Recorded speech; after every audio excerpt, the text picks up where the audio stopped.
are honored, we are pleased to have him with us. He will be in conversation with Avinash. We have heard Avinash in the previous session, and they will be discussing, talking on Jaisi Hakikat, Waisa Fasana. You know, Pan Singh Tomar is based on a real life character, and there is this shift, there is this turn in film writing where biopics are much in vogue. We have just in film like The Dirty Picture, we have a film coming on Milkha Singh, we have a film on Pan Singh Tomar as well. So without wasting much time, I would call Sanjay Chauhan ji to kindly come on the stage, and Avinash Sastry.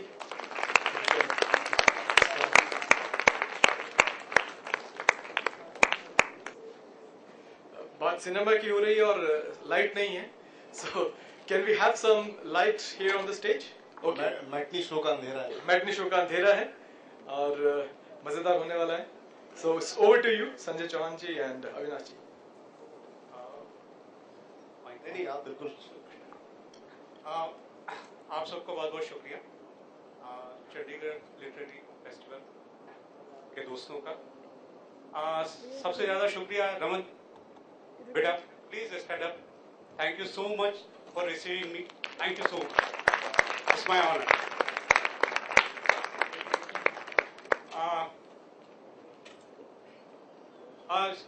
बहुत interesting है यहाँ पे पहली बार इस तरह का festival होना, और मुझे उसमें भी से भी ज़्यादा इंटरेस्टिंग ये लग रहा है कि बच्चे भी हमारे साथ शामिल हैं.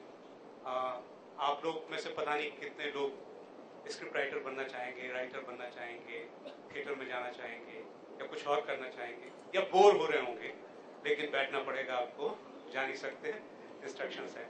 लेकिन कोशिश कीजिएगा जितना कुछ मिल सके.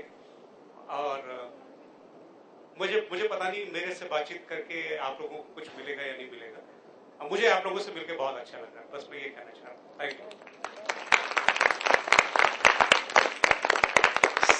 सिनेमा का जादू क्यों है ये आपने देखा कि कितनी तहजीब के साथ उन्होंने चंडीगढ़ में आने को दर्ज किया है. इस मंच पर आने को संजय भाई ने दर्ज किया है. इससे पहले संजय भाई के साथ हम लोग बहुत ही अनौपचारिक बैठक में बैठे हैं और बहुत गंभीरतापूर्वक हम लोगों ने कभी सिनेमा पे बात नहीं की. काम को तो बहुत पहले से हम लोग देखते आए हैं. मैं चाहता हूं कि संजय जी के बारे में कुछ चीजें आपको बता दूं. इंडिया टुडे की अच्छी बताइए.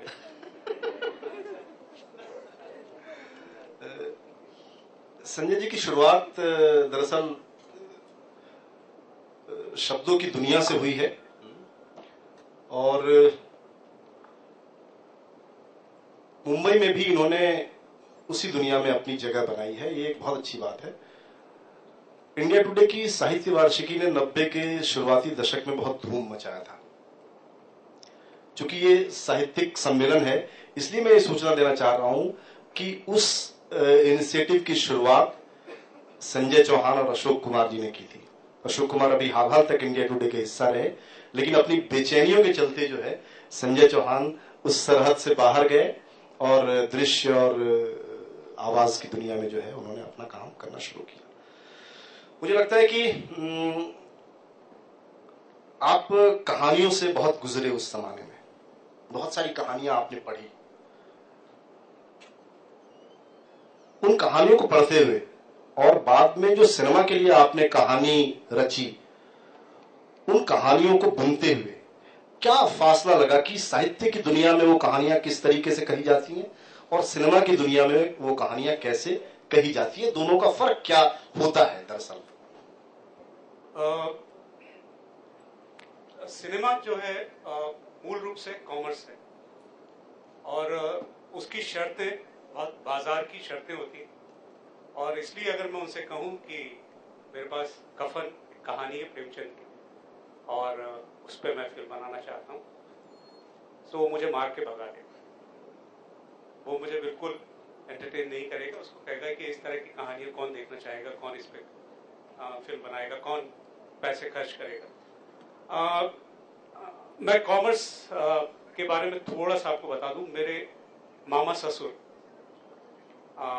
बिल्डर हैं, दिल्ली में बिल्डिंगें बनाते थे। बचपन में जवानी में कीड़ा था फिल्मों में जाने का, हो नहीं पाया। और उसके बाद उन्होंने कहा कि चलो अब इस उम्र में, जब वो 55 साल के हैं, तो फिल्म प्रोड्यूस करते हैं, वो आ गए। मैंने उनको बहुत मना किया, मामा जी मत बनाइए, फिल्मों में मत आइए। आप एक बिल्डिंग बनाएंगे 4 करोड़ की, बहुत बुरा वक्त आएगा, बहुत रिसेशन हो जाएगा, कम से कम 2 करोड़ में बिक जाएगी। फिल्म ऐसा मीडियम है कि जिसमें आप 4 करोड़ की फिल्म बनाएंगे, हो सकता है उसके 50 पैसे भी ना मिले। आप सर में डब्बा लेकर के घूमते रहे, फिल्म ले लो, कोई लेने वाला नहीं है। तो वो जो फिल्में थी, वो जो कहानियां मैं पढ़ता था या साहित्य वार्षिकी के दौरान, क्योंकि बहुत कहानियां आती थी, बहुत कहानी मंगाता था, वो पढ़ता था, उन्हें देखता था। फिर उसके बाद में जब टीवी सीरियल मैंने लिखना शुरू किया, तो मुझे लगा कि ये एक अलग दुनिया है, जहाँ पे साहित्य की जगह बनाने में या उस तरह के उसमें बहुत समय लगेगा। और अगर आप वर्ल्ड ओवर सिनेमा भी देखें, बाहर का सिनेमा भी देखें, हॉलीवुड का सिनेमा भी देखें, तो आप पाएंगे बहुत कम लिटरेचर पे फिल्में बनी है। और इसलिए हमारे यहाँ भी बहुत ही कम फिल्में बनी है। राजेंद्र यादव के उपन्यास पे बनी, मन्नू भंडारी के उपन्यास बनी, प्रेमचंद पे बनी, उदय प्रकाश कहानियों पे बनी। अंग्रेजी में चेतन भगत सबसे सफल हैं, उन पे बन रही है या उस पर चीजें हो रही है। थोड़ा सा एक फर्क अभी ये आया है कि चूंकि बाहर हॉलीवुड के स्टूडियो ने अपनी दुकानें मुंबई में खोल ली है, तो डीवीडी की चोरी नहीं कर पा रहे हैं। अब चूंकि डीवीडी की चोरी नहीं कर पा रहे हैं, तो उसके लिए जाहिर है कि हमें लिटरेचर की तरफ थोड़ा सा मुड़ना पड़ रहा है। और आप पाएंगे कि अभी किताबों के राइट्स खरीदे जा रहे हैं। जैसे हाल ही में यूटीवी ने मुझे एक किताब भेजी पढ़ने के लिए, चाणक्य चैंट्स, उसके राइट्स उन्होंने लिए हैं और वो चाह रहे हैं उस पर फिल्म बनाना। तो मुझे लग रहा है कि अब थोड़ा सा दौर चेंज हो रहा है, और शायद मैं कह सकता हूं कि अभी मैं कहूं कि मैं कफन पे छोटी फिल्म बनाना चाहता हूं, तो शायद कोई तैयार हो जाए। संजय भाई, आमतौर पे जो हिंदी सिनेमा है, उसके बारे में माना जाता है कि वो हिंदी समाज की जो हकीकत है उससे बहुत उसका वास्ता नहीं है। हिंदी सिनेमा हिंदी समाज का सिनेमा नहीं है।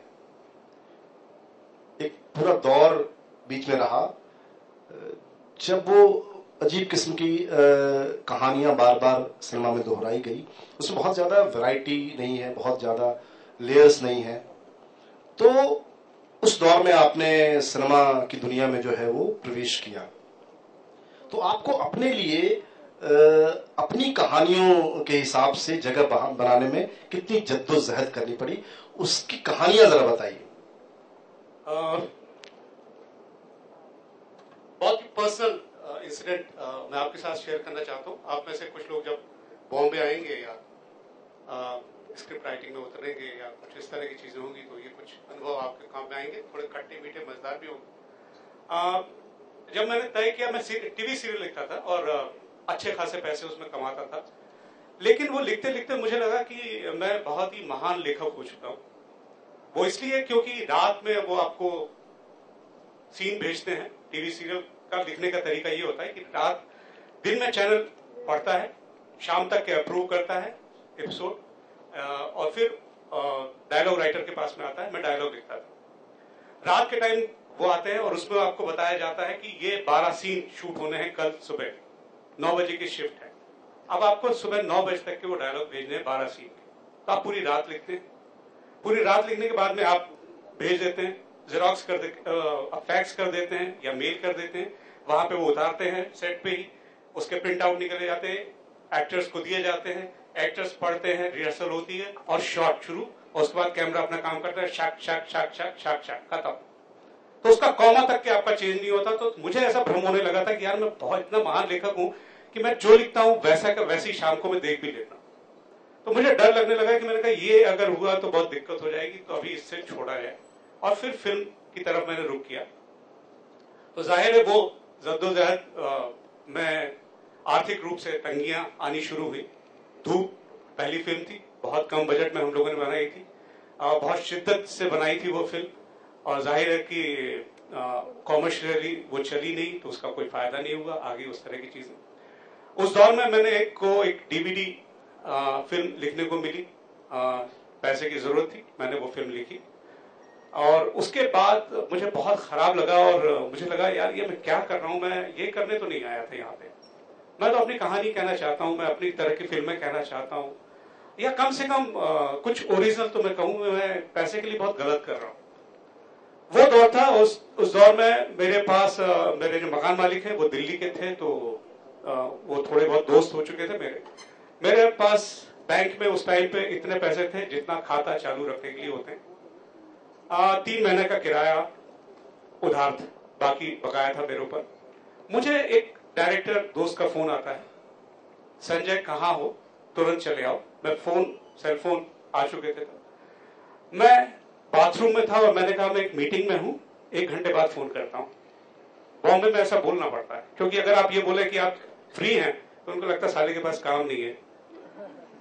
तो मैंने कहा मैं मीटिंग में हूं, 1 घंटे बाद फोन करता हूं। मैंने आधे घंटे में उन्हें फोन कर दिया क्योंकि मुझे डर था किसी दूसरे राइटर को फोन कर दिया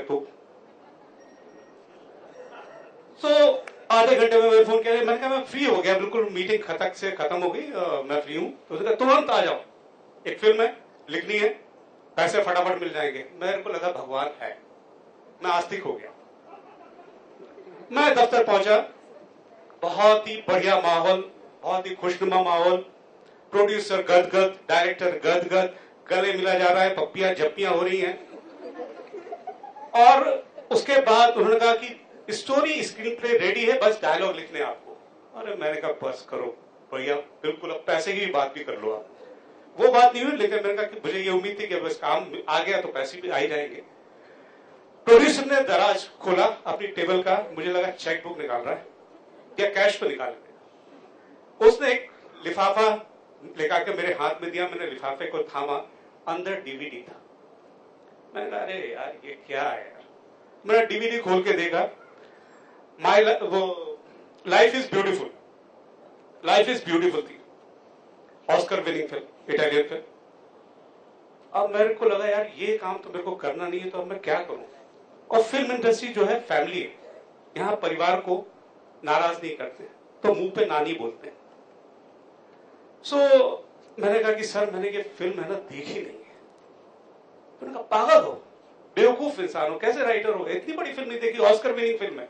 मैंने कहा सर क्या करूं, नहीं देखी है, मेरे को आप 2 दिन का टाइम दो, मैं देखता हूं और फिर मैं आपको बताता हूं कि इसको इंडियन वैल्यू में कैसे तोड़ा जाए। तो राजी हो गए वो लोग, मैं घर आ गया।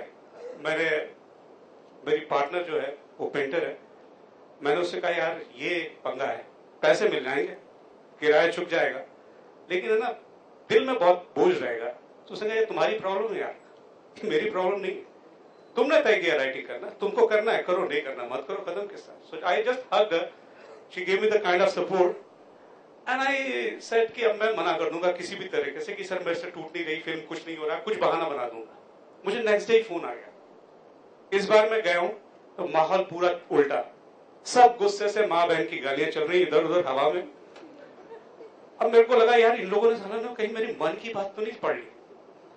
तो मैं थोड़ा डरा सहमा भी था कि मतलब अभी गालियां मेरी तरफ डायरेक्ट आएंगी। तो फिर मैंने डरते हुए प्रोड्यूसर से पूछा कि भाई साहब हुआ क्या है। उन्होंने मोटी मोटी माँ बहन की गाली किसी दूसरे प्रोड्यूसर को लेकर के बोली साले ने अपनी कहानी चुरा ली। तो उस स्यापे में मैं भी शामिल हो गया। मैंने कहा सर एथिक्स नाम की चीज नहीं रहेगी, भाई भाई की चीज चुरा रहा है।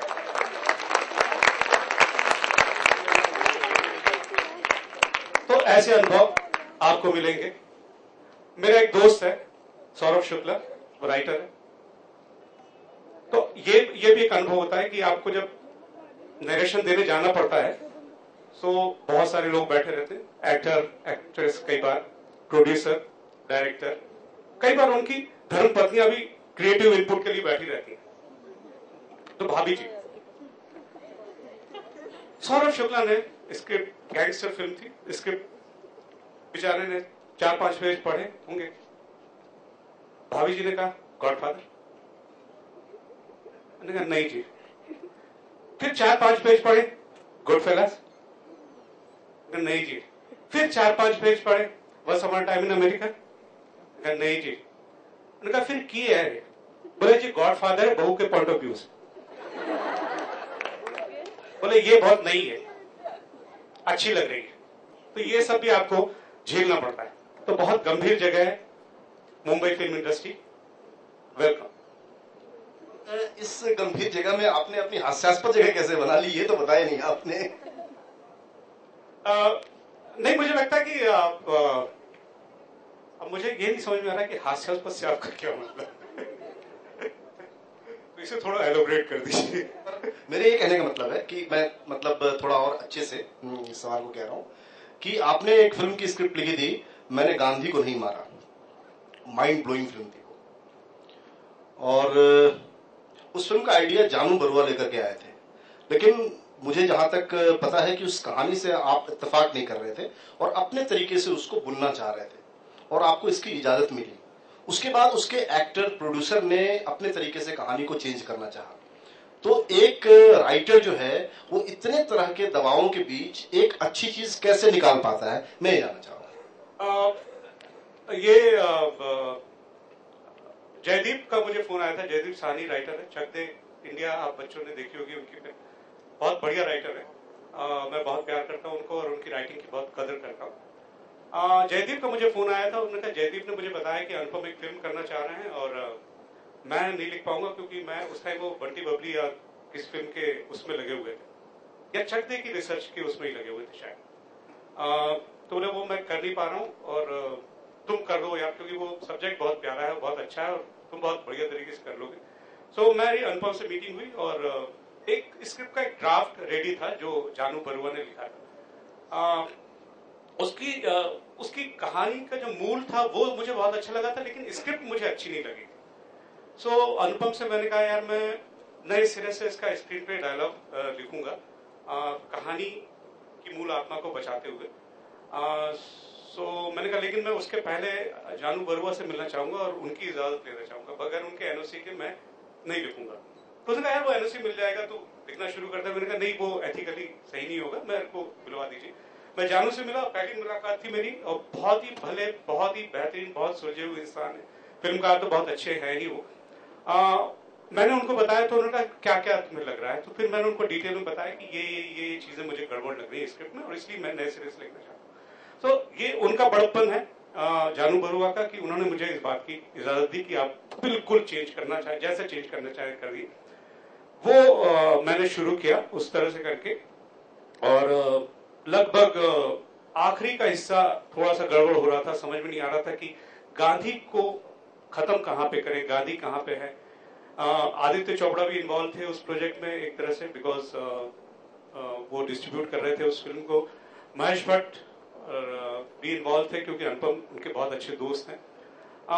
महेश भट्ट के विद आइडिया कि यार बातचीत करते हुए कि यार ये गांधी अगर सिक्कों में ही है, पोस्टर में ही है, फोटो में ही है, तो क्या मतलब गांधी दिलों में होना चाहिए।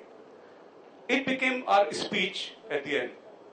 और फिल्म का सेट लग चुका था, मैं सेट पे गया और दिल्ली में जा रहा था वहां पे सेट पे।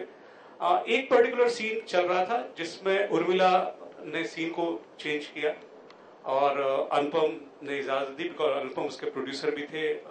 जानू को ओवररूल उन्होंने लगभग हल्का सा किया था। जब वो सीन मैंने मॉनिटर पे देखा तो वो सीन मुझे अच्छा नहीं लगा था। सो मेरा अनुपम से झगड़ा हुआ उस बात को लेकर के और फिर मैंने कहा यार ना आप ना बहुत गलत कर रहे हो। तो उसने कहा क्या गलत कर रहे हो। मैंने कहा आप हो एक्टर और एक्टर जो होता है वो बहुत नार्सिसिस्ट होता है, वो अपने अलावा कुछ नहीं देखता, पूरी फिल्म को नहीं देखता, पूरी स्क्रिप्ट को नहीं देखता, वो ये देखता कि मेरा सीन कैसा है।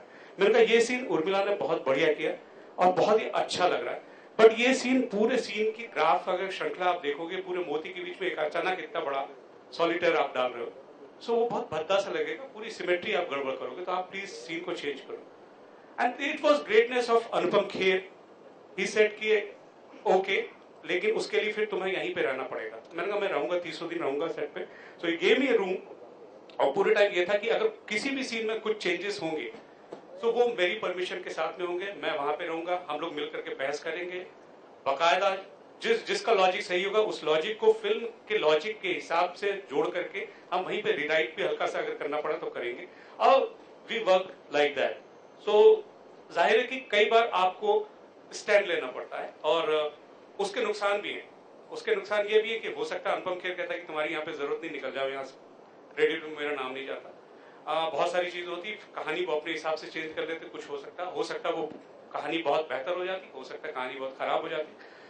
लेकिन मुझे लगता है कि जब आपने तय किया है कि आपको अपने तरीके की कहानी कहनी है और आपको अपने मिजाज से कहनी है, तो आपको कहीं ना कहीं खड़े रहना पड़ेगा और वो बहुत जरूरी है। मेरे ख्याल है जिंदगी के किसी भी हिस्से में पे ये अप्लाई कर सकते हैं। कोई जरूरी नहीं कि मैं राइटिंग की बात कर रहा हूँ या सिनेमा राइटिंग की।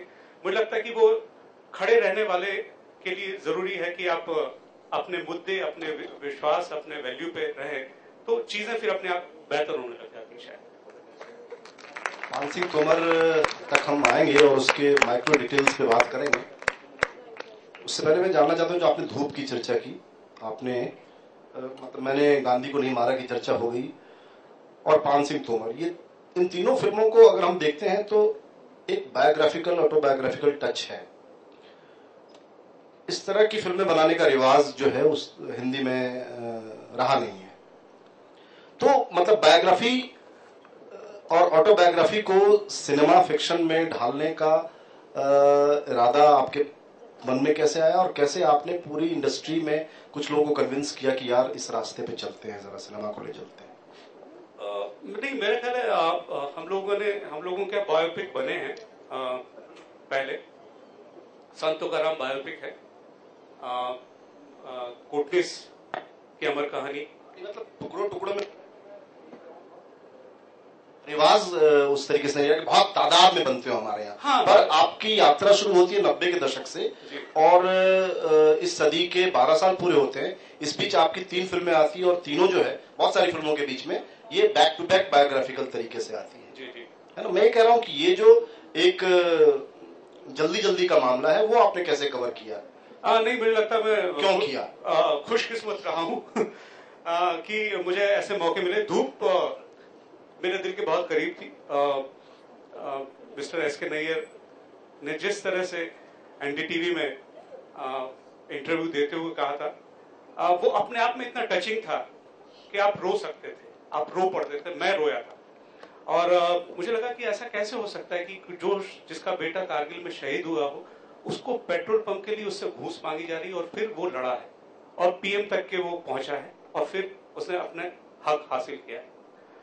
तो मुझे लगा ये कहानी बिल्कुल कहनी चाहिए और शिद्दत के साथ में कहनी चाहिए, उतनी ही प्योरिटी, उतनी ही ईमानदारी के साथ में जितनी प्योरिटी और ईमानदारी के साथ में मिस्टर नायर ने ये लड़ाई लड़ी थी। मैंने गांधी को नहीं मारा, अगेन एक डिफरेंट काइंड ऑफ बायोपिक है। पान सिंह तोमर के लिए हमको बहुत टाइम इसलिए लगा क्योंकि ये सपना था तिग्मांशु का, और तिग्मांशु इसको अपनी पहली फिल्म बनाना चाहते थे जब बैंडेज क्वीन को वो असिस्ट कर रहे थे। तब से इसलिए नहीं बन पा रही थी क्योंकि हमारे पास सिर्फ एक पेज था संडे मैगजीन का, जिसमें ये पता था कि पान सिंह तोमर एक एथलीट थे, जिसमें ये पता था कि वो डकैत बने, जिसमें ये पता था कि उनके गांव का नाम भिड़ोसा है। इसके अलावा हमारे पास कोई और तथ्य नहीं थे। गूगल बाबा से हमें कोई मदद नहीं मिल रही थी, विकिपीडिया देवी से हमें कोई मदद नहीं मिल रही थी, स्पोर्ट अथॉरिटी ऑफ इंडिया से हमें कोई मदद नहीं मिल रही थी क्योंकि उनके पास रिकॉर्ड नहीं थे, आर्मी के पास में कोई रिकॉर्ड नहीं थे, उस तरह की चीजें। तो ये तो था कि कहानी कहनी है, लेकिन ये भी था कि रिसर्च करनी है। रिसर्च के लिए पैसे चाहिए, सर्वाइवल के लिए भी पैसे चाहिए और बॉम्बे जैसे शहर में बहुत पैसे चाहिए। तो इत्तेफाक से ये हुआ कि विकास बहल जो यूटीवी के स्पॉट बॉय के head, he agreed, he said कि यार बनाते हैं, इस पे काम शुरू कर दो, शिद्दत से काम शुरू कर दो। ही एग्रीड और उनका नाम फिल्म के टाइटल में नहीं, क्योंकि जब तक फिल्म बनी वो यूटीवी स्पॉट बॉय छोड़ चुके थे। तो इस सपने में विकास का भी बहुत बड़ा योगदान है। विकास बहल जिन्होंने चिल्लर पार्टी के डायरेक्टर हैं, शायद आप लोगों ने देखी होगी चिल्लर पार्टी फिल्म। देखी? बहुत अच्छे बच्चे हो। तो चिल्लर पार्टी के जो डायरेक्टर थे वो इस फिल्म के प्रोड्यूसर थे। उन्होंने हमको पैसे दिए बकायदा। 2 साल हमें लगे ढूंढने में। सबसे पहले तो हम लोगों ने वो गांव में गए तो गांव में उनका परिवार का कोई रहता नहीं है, गांव वाले बताने को तैयार नहीं थी कौन कहाँ पे कैसे क्या। फिर एक पुराने बागी हैं मोहर सिंह जी, को ढूंढा काफी दिनों बाद, वो मिले, उनके साथ में बातचीत हुई। तो जहां पे हम उनका इंटरव्यू कर रहे थे भंवर सिंह जी का, वहां पे एक वॉचमैन था, उसने हमें बताया कि पास में एक रतिया पूरा गांव है जहां पे एनकाउंटर हुआ था, आप वहां पे जाइए, वहां पे आपको शायद कुछ मदद मिल जाएगी। उस गांव में हम लोग गए, वहां पे जाकर के गांव वालों से मिले, बातचीत करी, फिर वहां से कुछ नाम आने शुरू हुए। धीरे धीरे धीरे 2 साल के अंदर फिर हमें पूरा परिवार भी मिल गया उनका, पाल सिंह तोमर जी का, उनकी पत्नी से मुलाकात हुई, उनके बेटे से भी, उनकी बिटिया से भी, उनके दामाद से भी, उनके नाती पोतों से भी, और जो कुछ बागी एक दो उनका एनकाउंटर में उनका पूरा गैंग मारा गया था। सिर्फ 3 लोग बच के निकले थे, उनमें से एक उनका भतीजा था बलवंत, उससे भी मुलाकात हुई, और बाकी और लोगों से भी मुलाकात करी हम लोगों ने, और पुलिस वालों से मुलाकात की। मिस्टर एमपीएस चौहान जिन्होंने एनकाउंटर किया था, वो काफी बुजुर्ग हो चुके हैं, रिटायर हो चुके हैं, और उनका ब्रेन हेमरेज हुआ था, तो सेंस ऑफ ज्योग्राफी उनका नहीं है, लेकिन बाकी मेमोरी उनकी बिल्कुल इंटैक्ट है। तो एक एक चीजें वो हमको बहुत बढ़िया तरीके से बताई उन्होंने, एनकाउंटर की सारी चीजें, सारी डिटेल। मिस्टर विजय रमन जो उस टाइम पे पहली एसपी थे जिनके अंडर में ये एनकाउंटर हुआ, तो उन लोगों से बातचीत हुई। तो 2 साल हमें लगभग इसमें लगे रिसर्च में, और फिर 1 साल राइटिंग में लगा। तो 3 साल के बाद में जाकर के ये फिल्म कंप्लीट हो पाई। संजय भाई, हिंदी कहानियों के साथ भी बड़ी तादाद में संकट है कि बहुत सारे हिंदी कहानीकार जो है कहानी लिखने के पहले बहुत रिसर्च नहीं करते। वो सोचते हैं और बैठते हैं, कलम उठाते हैं और लिख डालते हैं। बहुत ही कम कहानीकार है जिनको मैंने संजीव को, जिन्होंने भिखारी ठाकुर पर नॉवेल लिखा है, उनको मैंने सारण छपरा के गांव में घूमते हुए देखा है। जब वो जंगल पे कहानी लिख रहे थे तो चंपारण के जंगल में मैंने घूमते हुए देखा। वहां जो एक मतलब टेबल राइटिंग की परंपरा है, बॉलीवुड में भी बहुत कायदे से रात में सिनेमा सोचते हैं, सुबह में लिख डालते हैं। लेकिन 1 साल का वक्फा जो है आपने, उससे ज्यादा का आपने इस फिल्म की रिसर्च को दिया। तो आपको ये लग रहा था कि रिसर्च करते हुए कि अंततः जो इससे चीज बनेगी वो कुछ टर्निंग पॉइंट जैसी होगी, या बहुत सारे सिनेमा की भीड़ में एक और चीज शामिल हो जाएगी? जब आप लिख रहे होते तो आप तय नहीं कर सकते कि इसका रूप क्या होगा। किरण जो अभी आपके हम लोगों के सेशन के बाद मिलेंगे, हम लोग बातचीत कर रहे थे, मैं एक पोएट पे अभी रिसर्च कर रहा हूँ, मुझे 5-6 महीने लगेंगे, पीरियड है वो फिल्म, लेकिन मैं उनसे यही कह रहा था कि मुझे 5-6 महीने रिसर्च लगेंगे, 5-6 महीने के बाद में मुझे पास पता चलेगा कि ये फिल्म के लायक कहानी है कि नहीं है, यंग जनरेशन इस कहानी को देखना चाहेगी कि नहीं देखना चाहेगी, और जाहिर है उसके बाद उस पर फिल्म बनेगी या नहीं बनेगी। जाहिर है जैसा लिटरेचर में भी है वैसा सिनेमा में भी है कि टेबल राइटिंग सबसे ज्यादा है। कोई आइडिया आ गया, किसी को उस आइडिया पे काम करना शुरू कर दिया, उसमें बहुत सारी चीजें जोड़ ली, जो कमर्शियल सिनेमा है उस तरह का होता है। रिसर्च की परंपरा जाहिर है हमारे यहाँ कम है, और कोशिश ये होती है कि पकी पकाई कोई चीज मिल जाए तो ज्यादा बेहतर है, खुद मेहनत कम करनी पड़े। सो ये है, लेकिन मुझे लगता है कि धीरे धीरे अभी चीजें चेंज हो रही है, और अभी बहुत मजेदार ये हो रहा है कि मुझे बहुत अच्छा लग रहा था कि हिंदुस्तान टाइम्स में एक आर्टिकल आया था बॉम्बे एडिशन में, जिसमें 5-6 फिल्मकारों और राइटर के साथ में बातचीत थी, जिसमें उन्होंने रिसर्च पे ही पूरा का पूरा जोर दिया था। सो अभी रिसर्च टर्म जो है बहुत यूज किया जाने लगा है। जैसे जन्नत 2 एक फिल्म आ रही है, तो उसका जो डायरेक्टर है कुणाल देशमुख, उन्होंने बताया कि हम लोगों ने भी रिसर्च की, चूंकि हमको इलीगल आर्म्स पे काम करना था, तो हमको लगा कि इलीगल आर्म्स पे तो बहुत ही डेंजरस होगा, तो जो आर्म्स डीलर हैं लीगल लाइसेंस वाले, हम लोगों ने उनसे बातचीत की और उससे समझने की कोशिश करी कि आर्म्स का डील होता क्या है वगैरह वगैरह। तो थोड़ा एक सिलसिला कम से कम चलने लगा है, और मुझे लगा कि शायद हम लोगों ने एक परंपरा शुरू करी है, उसके बेहतर नतीजे निकलेंगे। पाल सिंह तोमर का एक डायलॉग है, बागी और संसद वाला डायलॉग, और मुझे लगता है कि पूरा जो डिस्कोर्स पिछले दिनों हुआ एक मूवमेंट को लेकर और संसद के भीतर, संसद जिसको कि लोकतंत्र का सबसे बड़ा मंदिर आप कह सकते हैं इस देश में, उसको टारगेट करते हुए किस तरह की रिसर्च से गुजरे आप, ये बताइए जरा सा। नहीं, क्या है कि फिल्म कई चीजों में बहुत बढ़िया मीडियम है, आप बहुत चीजें कह सकते हैं उसमें। जैसे पान सिंह तोमर, पता नहीं आप लोगों में कितने लोगों ने देखी है, उसमें पान सिंह तोमर एक चीज कहते हैं, कहो हाँ। उनका तकिया कलाम है कि तुम ये करोगे, कहो हाँ।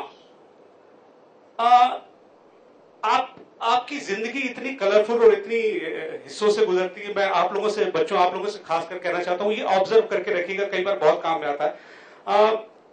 मेरे पिताजी, स्वर्गीय पिताजी जो है, जब भी मैं उनसे कुछ पूछता था तो उनकी एक आदत थी, वो डायरेक्ट जवाब नहीं देते थे। एक तो वैसे ही मैं बहुत डरता था, बहुत पिटाई करते थे मेरी। आप लोगों के पापा नहीं करते होंगे, अब तो बहुत प्यारे प्यारे पापा हो, मम्मी हो गए। तो हम लोगों के टाइम में बहुत पिटाइयां हुआ करती थी हम लोगों की। तो मैं जब भी कुछ सवाल पूछता था उनसे तो वो कहते थे तुम वो कहो बेवकूफ हो, कहो हाँ। ये मेरे पिताजी का डायलॉग था। मेरे को लगा यार ये अगर ये पान सिंह तोमर बोलेगा तो बहुत मजा आएगा। तो इसलिए पान सिंह तोमर को वो डायलॉग दिया। फिर मैंने अपनी माँ को फोन किया, यार मैंने कहा माँ फिल्म देख लो, पापा के लिए देख लो यार एक बार। सो मेरी माँ देखने गई and she was very happy. मैंने कहा यार ये मैं एक तरह से ट्रिब्यूट है मेरे पिताजी को, वो तो देख नहीं पाए हो ये अभी मेरी कोई फिल्म। जैसे पान सिंह तोमर में ही एक टोक्यो ओलंपिक के दौरान एक है कि जहां पे स्पाइक्स देते हैं पान सिंह तोमर को। That was a very personal comment on our athletes. हमारे एथलीट्स की जो दुर्दशा है, तो स्पोर्ट्स अथॉरिटी ऑफ इंडिया जो मदद नहीं करती है कई बार, और बस वो चाहती है, तो इसलिए वो डायलॉग डाला गया था कि मतलब 2 अंडे 2 केले में चाहते हो मेडल ले आए। तो ये आपको इस तरह की चीजें अपने गुबार निकालने का मौका भी है, कई बार ये माध्यम दे देता है। जैसे बहुत मजेदार मुझे लगा, और मुझे लगा कि पता नहीं कभी किसी जगह पे इसका इस्तेमाल किया जाएगा। जैसे राजा भैया के, पता नहीं आप लोगों ने नाम सुना है कि नहीं, यूपी में बहुत बड़े दिग्गज हैं, दबंग हैं, उनपे बहुत सारे केसेस चल रहे हैं, वो जेल मंत्री हैं। अब इतना अद्भुत है ये देश। तो फिल्मों के जरिए कई बार आप इस तरह की चीजें कह सकते हो। और जाहिर है कि बागी का एक और भी टर्म था कि वो थोड़ी सी क्लैरिटी में देना चाहता था कि चंबल में बागी ही होते हैं, रिबेल कहना को पसंद करते हैं। They don't like to be called dacoits, they want to be called rebel. अगर अभी वहां पे कोई बागी है और आप उसको बोले, और मैं मजाक नहीं कर रहा हूं, ये बिल्कुल सच है, अगर आप उसको बोले आप डकैत हो, वो आपको गोली मार देगा, वाकई। और इसलिए ये भी बहुत अच्छा था कि एक बागी जो है वो हमारे प्रोडक्शन मैनेजर थे, पान सिंह तोमर, क्योंकि बीवड़ों में जाना पड़ता तो हमने उन्हीं को जिम्मा दे दिए थे कि आप ही शूटिंग करवाओ, क्योंकि वहां से किडनैप होने का डर खत्म हो जाता है। क्योंकि अब आजकल उनके पकड़ के तरीके भी बहुत अलग अलग हो गए। जैसे एक मैं आपको बस शेयर करना चाहता हूँ, मजेदार है। वहां पे मैंने जब रिसर्च के दौरान मैं कुछ बागियों से मिला था जो एक्टिव हैं चंबल में। सो मैंने पूछा कि अभी मतलब डकैती तो होती नहीं है, अब तो गांव लूटना पाटना ये सब तो होता नहीं, सिर्फ पकड़ का काम है। पकड़ मतलब किडनैपिंग, पकड़ का काम है, तो आप कैसे करते हैं? सो पता चला, उन्होंने मुझे बताया कि हम लोगों ने एक बहुत बड़ा यज्ञ करवाया के लिए, यज्ञ करवाना था। तो यज्ञ करवाने के लिए हमने 101 पंडितों को आमंत्रित किया कि आप आओ और हमारा ये यज्ञ करवाओ। जब 101 पंडित आए, उनको बताया कि इतनी दक्षिणा, इतना सब मिलेगा और ये सब मिलेगा। जब 101 पंडित आ गए तो हमने कहा अब बेटा अपने अपने घर फोन करो, तुम्हारी तो पकड़ हो गई। 101 पंडित बेचारे जो दक्षिणा और उसके चक्कर में आए थे, वो पता पड़ा 101 पंडित किडनैप है, वो सब अपने अपने घर फोन कर रहे हैं कि दक्षिणा भेजो, तो हमें दाऊ हमें छोड़ेगा, नहीं तो नहीं छोड़ेगा। तो इस तरह की चीजें हैं। बस दो से तीन सवाल मैं एक सवाल में करता हूं, और कि चंबल में कहा जाता है कि दुश्मन खत्म हो जाते हैं, दुश्मनी खत्म नहीं होती। शायद आपने ही कहीं इंटरव्यू में पढ़ा। तो जब पान सिंह तोमर पे आप काम कर रहे थे, तो पान सिंह तोमर के जो विरोधी गैंग थे उनकी भी नजर आपके काम पर रही होगी, तो वो बची हुई दुश्मनी को कैसे आपने महसूसा इस पूरे काम के दौरान? देखिए, हम लोगों का उनका परिवार हम लोगों से इसलिए नहीं मिल रहा था, शुरू में तो कई लोग इसलिए नहीं मिल रहे थे कि उनको किसी को ये लग गया था कि हम जो है दुश्मन के आदमी हैं।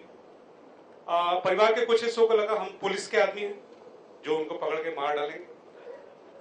किसी को कुछ और लगा, किसी को कुछ और लगा, तो वो हमसे मिलते नहीं। फिर बाद में एक डकैत के जरिए और एक वहां के बहुत दबंग के जरिए उनके तक ये संदेश पहुंचाया गया कि हम वाकई वैसा कुछ नहीं है, हम मिलना चाहते हैं।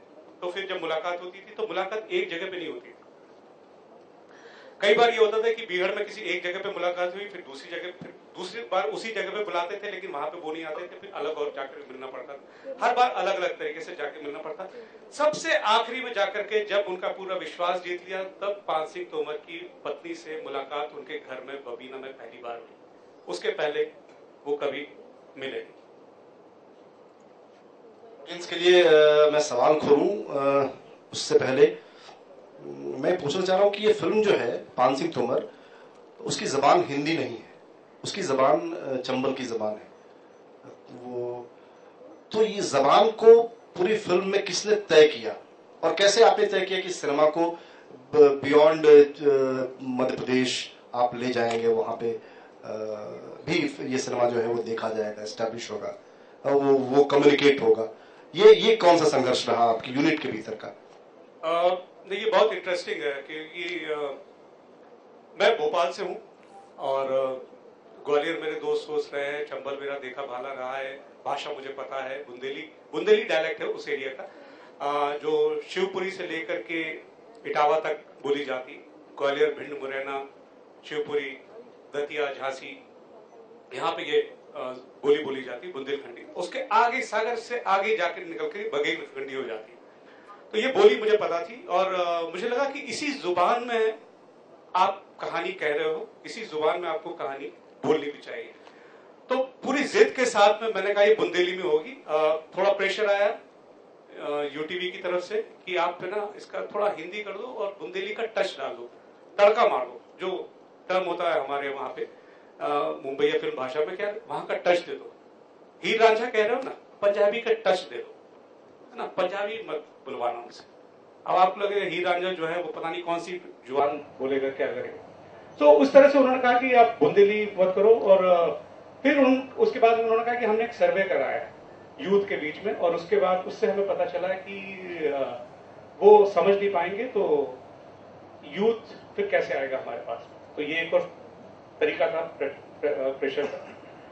मैं बहुत जिद में अड़ा था, मैंने कहा था भाषा यही रहेगी, जुबान यही रहेगी, और मेरे को ज्यादा भरोसा है आज की यूथ पे कि वो नई तरह की फिल्में, नए तरह की भाषा, नए तरह की चीज सोचने की और समझने की। इतना बुरा बोला क्या? नए तरह की भाषा, नए तरह की चीज पकड़ने की पूरी कोशिश करेगा। और जब हम वर्ल्ड सिनेमा देख रहे हैं, हम फ्रांस का सिनेमा देखते देखते देखते देखते हमें पकड़ाई में आने लग जाती भाषा, इटालियन फिल्म हमें समझ में आ जाए। तो बुंदेली हमारी अपनी जुबान है यार, कैसे नहीं समझ में आएगी? आप एक बार ट्रस्ट करके देखो अपने ऑडियंस पे। तो वो एक भरोसा था मुझे कि लोग इसको देखेंगे, समझेंगे। और आप यकीन मानिए महाराष्ट्र काफी दूर, बॉम्बे में महाराष्ट्र काफी दूर हो जाता बुंदेल और उस तरह से। मैं चंडीगढ़ का उतना नहीं समझ सकता, मैं दिल्ली, यूपी, बाकी जगह बिहार का उतना मुझे ज्यादा दिक्कत नहीं, लेकिन महाराष्ट्र में शुरू के 3 या 4 या 5 मिनट इस नीचे के सबटाइटल शुरू में लोग पढ़े हैं, उसके बाद में उन्होंने उसकी जरूरत महसूस नहीं करी। और मैंने ऑडियंस के साथ में देखी, यूथ पूरा का पूरा कॉलेज का एक ग्रुप जा रहा था जो बहुत ही मस्ती में जा रहा था, और लड़कियां आगे जा रहे थे हंसते डोलते उठते, पीछे से कुछ लड़कों ने बोला ए मोड़ी सड़क जगह दे। तो वो टर्म उनकी जुबान में शामिल हो चुके थे। तो एक जिद थी, और अगर नहीं पे ऑफ करती तो बहुत जूते पड़ते मुझे। तो अब मुझे लगता है कि ये रोशनी लोगों के पास हो और कुछ सवाल हो, या सवाल नहीं भी हो तो अगर आप रैप अप करना चाहें तो। ऑडियंस से 2 या 3 सवाल ले सकते हैं। मैं एक चीज पूछना चाहता हूँ, आप में से कितने लोगों ने आम कलाम देखी? एक, ठीक, ओके। आम कलाम पे कोई सवाल पूछना चाहेंगे आप? Sir, when and how the idea of writing Pan Singh Tomar came to your mind? Oh my God. Gaurav, this idea मुझे नहीं आया था, ये फिल्म के डायरेक्टर जो है तिग्मांशु धूलिया, उनको आया था। वो बैंडिट क्वीन में असिस्टेंट डायरेक्टर थे। बैंडिट क्वीन एक फिल्म थी जो शेखर कपूर ने डायरेक्ट की थी, फूलन देवी एक डकैत थी, उन पे बनी थी। तिग्मांशु का नाम उसको कास्टिंग डायरेक्टर में है, और तिग्मांशु उस फिल्म में हाँ कास्टिंग डायरेक्टर भी थे। और तो उन्होंने एक राइटअप पढ़ा था पान सिंह तोमर के बारे में, तब उन्होंने तय किया था कि इस पे कहनी चाहिए। Sir, the most funniest event that took place when you were making Pan Singh Tomar? The most funniest was I would say कि जो वहाँ के जो बागी थे, बागी मतलब वहाँ के जो डकैत, जिसको बाहर की भाषा में बोलते, वो हमारे प्रोडक्शन इंचार्ज थे और वही हमको घुमा फिरा रहे थे, वही देख रहे थे कि हमारी शूटिंग अच्छी तरह से हो। इसलिए हमने यही काम किया है कि मतलब चोर के हाथ में ही अपना पूरा बटुआ थमा दिया था। Sir, when did you started making Man Singh Tomar? Beta, it was 3 years back. Sir, we all know that it's quite difficult to make films and get new ideas, but how do they come struck in your mind? Like I'm talking to you, so idea can come from anywhere, from books, from newspaper article, or maybe you've seen something, maybe you read something, maybe your mama papa talk to you about their childhood or something. So yeah, just keep your eye open and it will come. And another thing, whenever the idea comes to you, jot it down. Don't keep in your head, empty it, so the new idea can come in. It's like hard disk. मालिक भी कोई सवाल करना चाहे तो उनका स्वागत है। जी संजय, मेरा नाम दलजीत अमीन है जी। मुझे जो आपकी फिल्म है पान सिंह तोमर जी, एक तो उसकी मेन स्टोरी लाइन जो जाती है पान सिंह तोमर के साथ, उसके बीच में कई सारे सब टेक्स्ट हैं। एक जो कैरेक्टर आता है उसमें जो मेंटली रिटार्डेड वुमेन है जी, जो 2 सीन में या 3 सीन में आती है फोरग्राउंड में, जी जी, वो उससे आप क्या कहना चाहते थे? For me it was very interesting and engaging thing. हाँ नहीं, वो एक बिल्कुल वो उस तरह से रखा गया था कि मतलब उस पूरे माहौल में सबसे सैन पर्सन वही है, और उस पूरे माहौल में एक वही शख्स है जिसको किसी चीज का कुछ पता नहीं है और जिसको इस चीज के बारे में कोई इल्म नहीं है। और ये कहीं एक तिग्मांशु के ध्यान में एक ऐसे फिल्म मेकर एक फैंटेसाइज आइडिया भी था, जो कई बार उसने सोचा था कि बैंडिट क्वीन में डालेंगे या उस तरह की कुछ करेंगे, या एक तरह से ट्रिब्यूट शेखर जी को वो देना चाहते थे, तो कुछ ऐसा मिला जुला। जो वो वाला शॉट था जी, उसमें बैंडिट क्वीन का कहीं ना कहीं पर रिफ्लेक्शन मुझे लगा था। जी जी, बिल्कुल बिल्कुल बिल्कुल बिल्कुल बिल्कुल बिल्कुल सही कहा। संजय भाई, एक बात बताइएगा ईमानदारी से, ये फिल्म लाइन वाले पत्रकारों से इतना जलते क्यों हैं? क्योंकि जो जर्नलिस्ट इंटरव्यू ले रहा था पान सिंह तोमर का, हाँ, वो इतना कॉमिक दिखाया है उसको, इतना डरते हुए। मैंने खुद डकैतों का इंटरव्यू किया है चंबल में, और हम इतना नहीं डरे जितना आपने उसको डरते हुए दिखाया है। देखिए क्या है कि अगर आप उसको बहुत बोल्ड दिखाएं, मैं यहाँ पे स्क्रीन प्ले राइटर के, मैं खुद जर्नलिस्ट रहा हूँ। हाँ भाई साहब, Sunday observer, India today, Sunday observer, Dainik Bhaskar वगैरह समय में बहुत काम किया, तो प्लीज ऐसा मत बोलो कि मैं इज्जत नहीं करता, ठीक है? सो ऐसा नहीं है। लेकिन आप देखिए कि मतलब अगर फिक्शन में अगर आप देखें, वो जो कंट्रास्ट पैदा करता है, तो ये 2 कैरेक्टर्स के जरिए आपको कहानी कहनी, और वो चौड़ा के बोलता हाँ तो बताओ कब से शुरू किया तुमने। इम्पैक्ट जो है वो पूरा का पूरा यहाँ पे वो डरा सहमा, ये वो एक सीन हम लोगों ने उसमें से बीच में से हटा दिया है, वो भी डाला था, क्योंकि वो खाने का जो सीन है ना, ये लोग बागी लोग जो है वो खाना खुद नहीं खाते, पहले जो बनाने वाला वो खाता है, क्योंकि वो कहते हैं जहर बहर मिला ना हो, राजा महाराजा जैसा हिसाब किताब है। तो वो करके उसमें वो खाता है, जब आइसक्रीम खाया तो वो सीन हम लोगों ने एडिट लंबा हो रहा था तो काट दिया था, उसमें वो कहता है इसमें जहर मिला है तुम्हारे वाले में, तो घबरा जाता है बिल्कुल। तो मतलब तो थोड़ा कॉमिकल एलिमेंट, थोड़ा ये वो इस तरह से करने के लिए किया, और मैं दिल से माफी चाहता हूँ अगर आपको खराब लगा। अगली बार जो है पान सिंह तोमर का इंटरव्यू कोई लेगा तो बोल्ड लीजिए।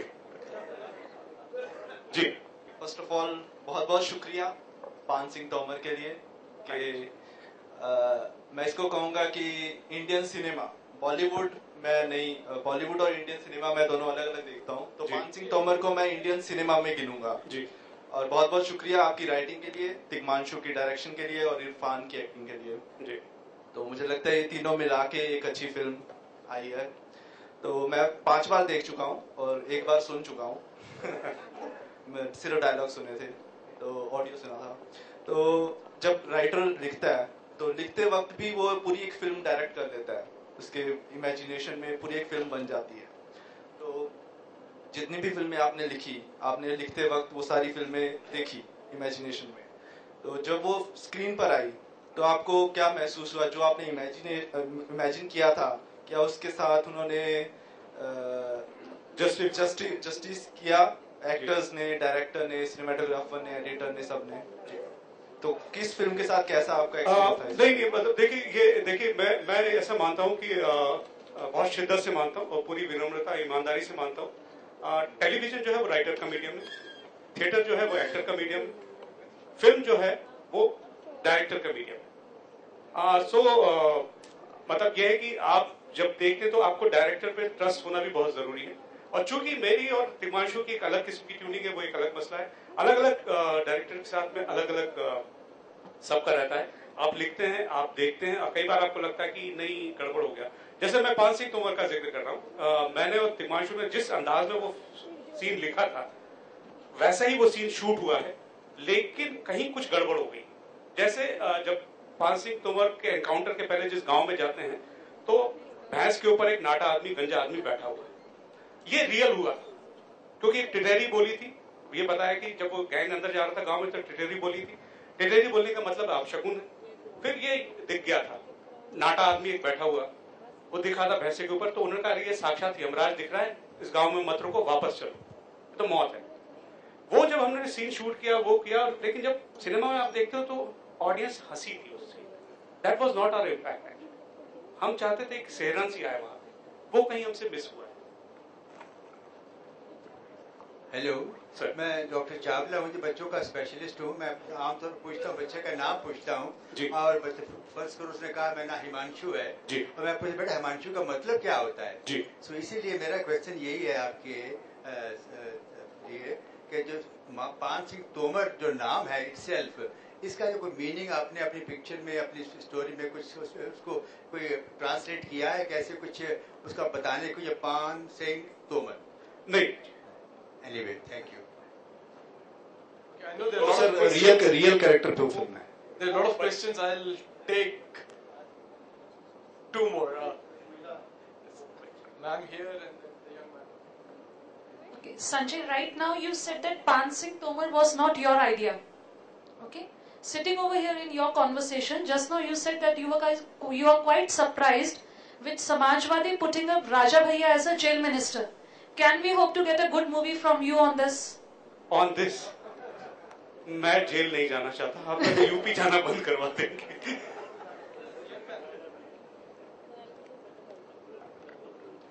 So as you said that you got the script in the evening and you were made to write the dialogues whole night, and you were made to go to office the next day. So how did you felt that सारी रात काम करवा रहे और अगले दिन office बुला रहे हैं? नहीं, ऑफिस नहीं जाना पड़ता because I am freelance writer, so I don't go to office. My job is to write whole night and then sleep. Sir, and how did you feel if your script was rejected? Very bad, very bad.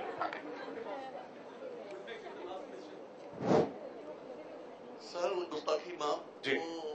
गुलजार साहब ने film बना दी मेरे ख्याल कफन पे। हाँ जी, कफन पे गुलजार साहब ने जी फिल्म बनाई है। हाँ जी। Are you aware of it? Sir please बैठिए ना sir. Are you aware of it? जी सर। अच्छा ओके जी। बाकी आज सुबह वो चल रहा था शहादत हसन मंटो पे, प्रेमचंद पे उन्होंने पूरी सीरीज की है सर गुलजार साहब जी। हाँ जी। डीडी के लिए उनको कमीशन वर्क मिला था जी। तो बाकी सुबह वो चल रहा था मंटो साहब का, तो तभी मेरे मन में आ रहा था कि उनकी शॉर्ट स्टोरीज पे फिल्में बननी चाहिए। जैसे जी बहुत लोग ट्राई कर रहे हैं। एक बाहर के पैन नलिन करके हैं, वो बीच में मुझसे मिलने आए थे, तो he is also trying on Manto की टोबा टेक सिंह और उस तरह का करके। डॉक्टर चंद्र प्रकाश द्विवेदी हैं, he was also planning film on Manto की राइटिंग पे और कई कहानियों पे। फॉर एग्जाम्पल बता रहा हूँ, जैसे वो है अपने राम गोपाल वर्मा जी, वो एक फिल्म में 5-6 स्टोरीज हाँ जी दिखाते हैं। हाँ ये ट्रेंड है, ये बाहर का अलग अलग स्टोरीज का अलग अलग डायरेक्टर भी डायरेक्ट बना जी जी जी अलग अलग राइटर जी जी 10 कहानियां तो या डबना बना जो बनाई उन्होंने जी मैं फॉर एग्जांपल बता रहा हूँ आपको जी वही डबना जी अपनी तो सर मेरे को आप जब भी आप बनाएंगे मुझे राइटिंग के लिए हायर कर लीजिएगा, मैं कर दूंगा आपको, जब बनाना मैं आ जाऊंगा। मेरे इतने ठीक नहीं मैं आपको अब बिल्डर नहीं हुई बहुत बहुत शुक्रिया। Thank you so much, thank you so much.